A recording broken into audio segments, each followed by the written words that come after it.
सभी को good evening. तो आज हम लोग संख्या पद्धति के बारे में थोड़ी जानकारी लेंगे। संख्या पद्धति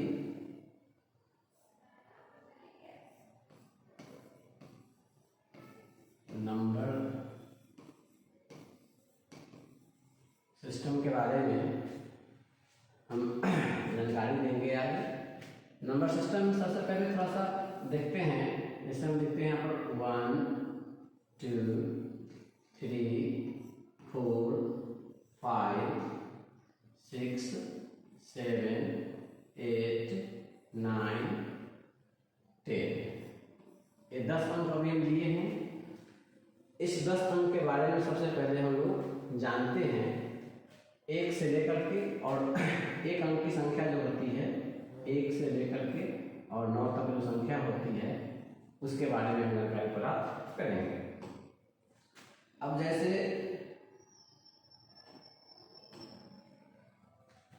अगर है क्वेश्चन में एक अंक की कुल कितनी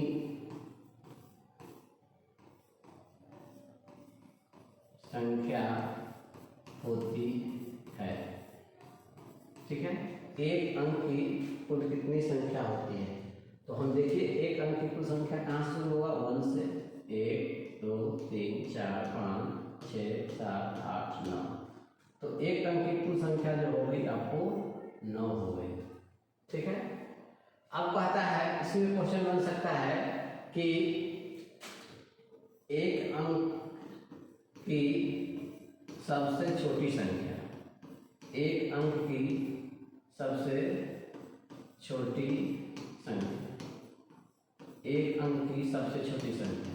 अगर हमें मालूम है कि एक अंक 1 से लेकर के 9 तक है, तो इसमें सबसे छोटा संख्या कौन है? सबसे छोटा संख्या क्या है? यहाँ पर 1 है। तो एक अंक की सबसे छोटी संख्या 1 हो गया। ये बहुत ही बेसिक चीज़ हम बता रहे हैं, और बेसिक चीज़ इसमें हमें मालूम होना चाहिए। जितने भी स्टूडेंट हैं उनको मालूम होना चाहिए। आइए, जब एक अंक की छोटी संख्या की बात हो गई है, तो अब हम एक अंक की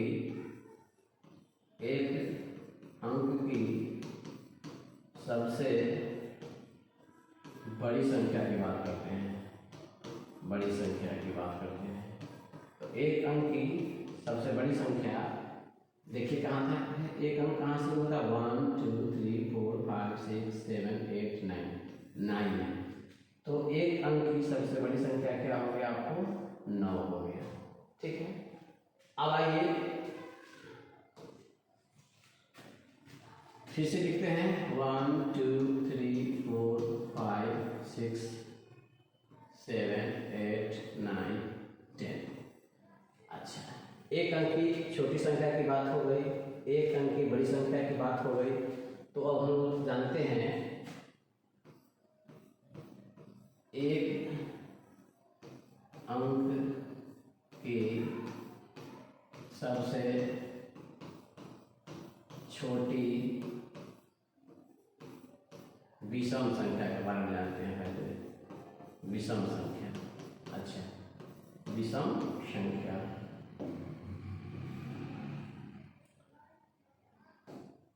विषम संख्या। अच्छा, सबसे पहले हम जानेंगे कि विषम संख्या होता क्या है, ठीक है।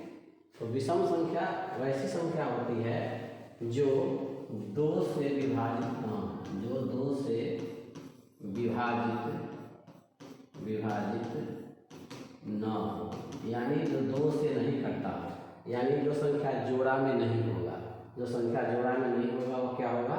विषम संख्या होगा, फुट्टा संख्या होगा। जैसे किसी बेंच पे, डेस्क पे या 3 स्टूडेंट है, तो क्या हो गया? विषम संख्या हो गया।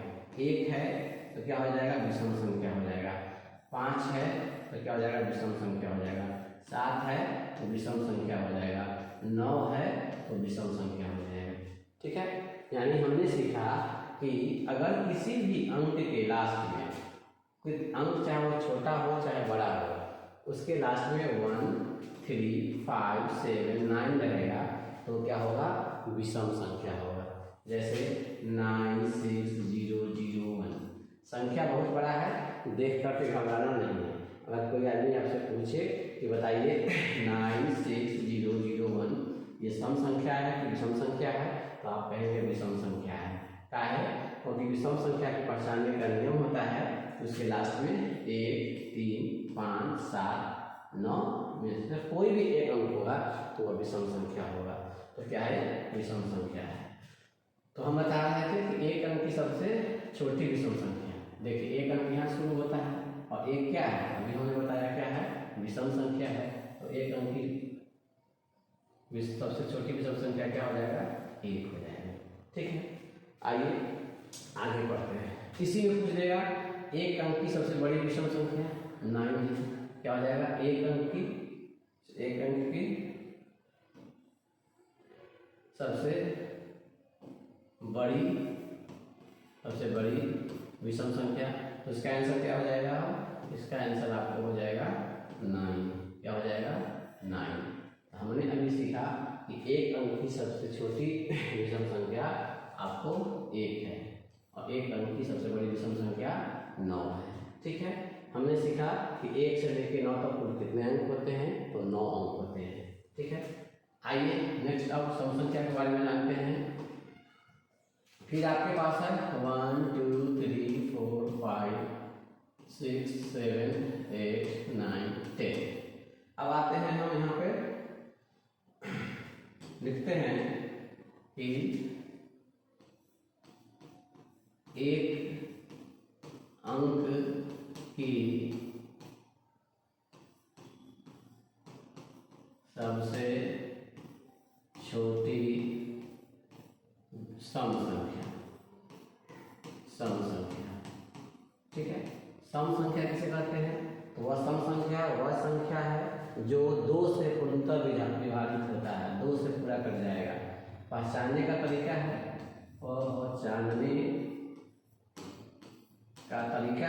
कैसे हम पहचानेंगे कोई भी संख्या सम संख्या हो, कैसे पहचानते हैं, तो जिस संख्या के लास्ट में आपको 0 मिल जाए, जिस संख्या के लास्ट में 2 मिल जाए, जिस संख्या के लास्ट में 4 मिल जाए, जिस संख्या के लास्ट में 6 मिल जाए, जिस संख्या के लास्ट में 8 मिल जाए।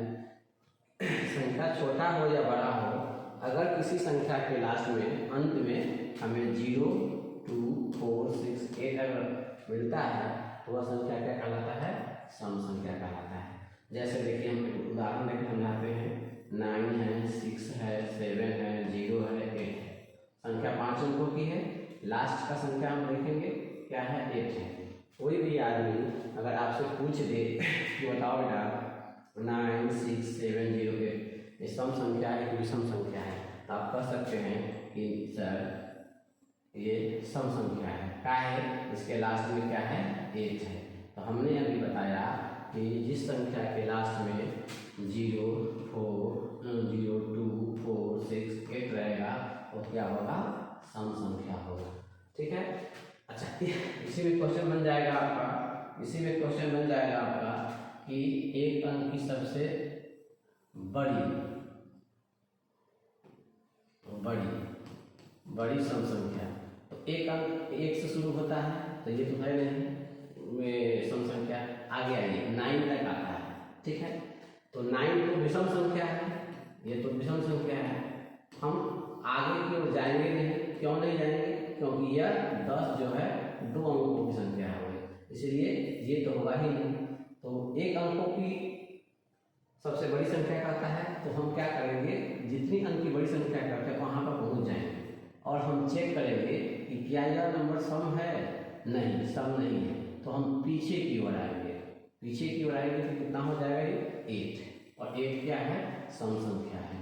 तो हमने सीखा अभी कि एक अंक की सबसे बड़ी सम संख्या 8, एक अंक की सबसे छोटी संख्या हमने सीखा 2। ठीक है, 2 होगा। चलिए यहाँ पर क्या होगा, बड़ी है ना, सॉरी बड़ी है, तो बड़ी संख्या आपका 8 और छोटी रहता तो जाता 2 आंसर। ठीक है, चलिए इसके बाद हम लोग सीखते हैं इसमें अभाज्य संख्या के बारे में। अब हम नेक्स्ट पेज लेते हैं फिर 1 2 3 4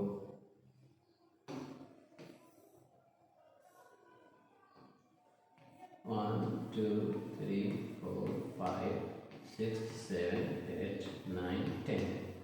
एक अंक की बात हो रही है तो यहाँ से लेकर हम यहाँ तक की देखेंगे। अब कहता है एक अंक की अभाज्य संख्या का प्रश्न लीजिए। अभाज्य संख्या जिस संख्या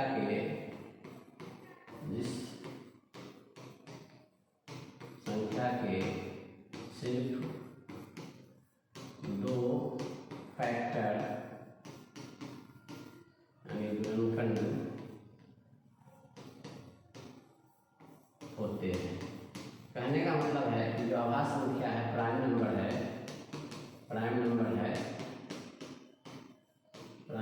है उसके सिर्फ 2 ही फैक्टर होते हैं, 2 ही गुणनखंड होते हैं। यानी वह संख्या जो सिर्फ 1 से कटेगा और अपने आप से कटेगा, वो क्या होगा आपका अभाज्य संख्या होगा। ठीक है, तो अभाज्य संख्या हम देखते हैं यहाँ पर कहाँ पर है, 1 से कटेगा। देखिए 1 जो है ना, 1 जो होता है 1 न अभाज्य है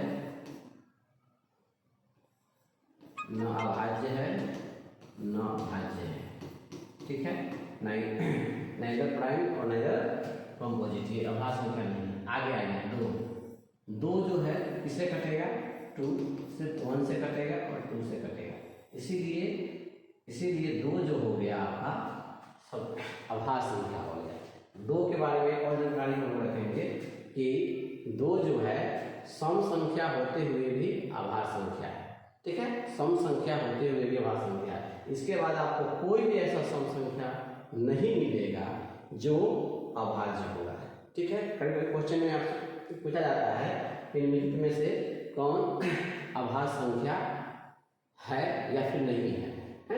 इस प्रकार से रहेगा, आपको ऑप्शन में दिया होगा तो क्वेश्चन के हिसाब से आपको आंसर देना होगा। हमने अभी सीखा कि 2 जो है 2 जो है सबसे छोटा अभाज्य संख्या है और यह सम होते हुए भी अभाज्य है। ठीक है, तो आपने सीख लिया अभाज्य संख्या। जिस संख्या के सिर्फ 2 फैक्टर गुणनखंड होते हैं उसे क्या करते हैं, अभाज्य संख्या करते हैं। जो 1 से कटेगा और अपने आप स्वयं से कटेगा वही संख्या क्या होगा आपका अभाज्य होगा। जो संख्या 1 से कटेगा और अपने आप से कटेगा। तो एक अंक की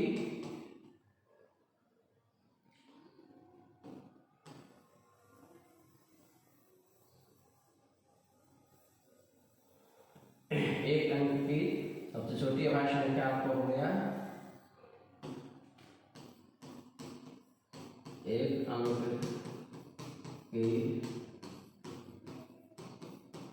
सबसे छोटी अभाज्य संख्या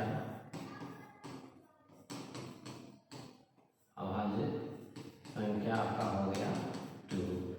एक अंक की बड़ी अभाज्य संख्या, एक अंक की बड़ी अभाज्य संख्या, एक अंक की बड़ी अभाज्य संख्या। अब आइए एक अंक की बड़ी संख्या पढ़ाएंगे पहले 9 क्या है अभाज्य संख्या नहीं है। काहे नहीं है, क्योंकि 9 का फैक्टर जो हो जाएगा 1 से कटेगा, 3 से कटेगा और 9 से कटेगा, तो 2 से अधिक इसका फैक्टर हो गया। तो 2 से अधिक फैक्टर हो गया, गुणनखंड हो गया, तो 9 जो है ये आपको प्राइम नंबर अभाज्य संख्या नहीं है। इससे ऊपर आइए 8, ये भी नहीं होगा क्योंकि 8 किससे कटेगा, 1 से कटेगा, 2 से कटेगा, 4 से कटेगा, 8 से। इसका मोर देन 2 हो गया, 2 से अधिक संख्या से कट रहे हैं, इसलिए भी अभाज्य संख्या नहीं होगा। 7 जो है 1 से डिविजिबल है और 7 से डिविजिबल है। सिर्फ 7 1 से और 7 से ही कटेगा, किसी दूसरे अंक से नहीं कटेगा। इसीलिए एक अंक की सबसे बड़ी कर दीजिए, सबसे बड़ी अभाज्य संख्या आपका 7 हो गया। ठीक है, एक चीज और जान लीजिए कि 1 से लेकर के 9 तक में या एक अंक की कितनी अभाज्य संख्याएं होती हैं। मैंने क्या कहा, एक अंक की कितनी अभाज्य संख्याएं होती है। तो इसको गिन लेते हैं, ध्यान में रखिए। एक अभाज्य संख्या ये है, एक ये है, दो है, तीन हो गया, चार हो गया, चार। यानी एक अंक की एक अंक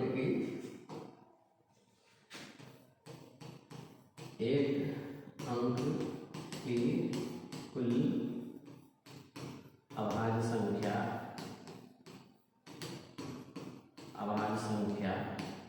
आपको चार हो गया। कौन कौन संख्या है? दो है, तीन है, पाँच है और सात है। ठीक है, आज यहीं पर हम द इंड करते हैं। ठीक है, द इंड करते हैं। आशा करते हैं कि आपको ये वीडियो समझ में आया होगा। बहुत बेसिक चीज़ है और हम लोगों को, विद्यार्थियों को ये जानकारी होनी चाहिए था। 1 से 9 तक में अभी हम सिखाए हैं और बहुत कुछ सिखाना है। कंपोजिट नंबर को, प्राइम नंबर, तीन प्राइम नंबर, वो हम कल के क्लास में आप लोगों को बताएंगे। तब तक के लिए गुड नाइट, जय हिंद, जय भारत। अगर आपको ये वीडियो अच्छा लगे तो अपने सहपाठी को शेयर कर दीजिए, है ना, ताकि आपको उनको भी समझ में आए। पढ़ लेते हैं हम लोग, फिर रिविजन नहीं करते हैं तो भूल जाते हैं। सभी दोस्तों को शेयर कर दीजिए। मेरे चैनल का नाम है राणा मैथ क्लासेस। आपको हर रोज कुछ न कुछ नया वीडियो देखने को मिलेगा जो बहुत ही बेसिक चीज़ से होगा। ठीक है।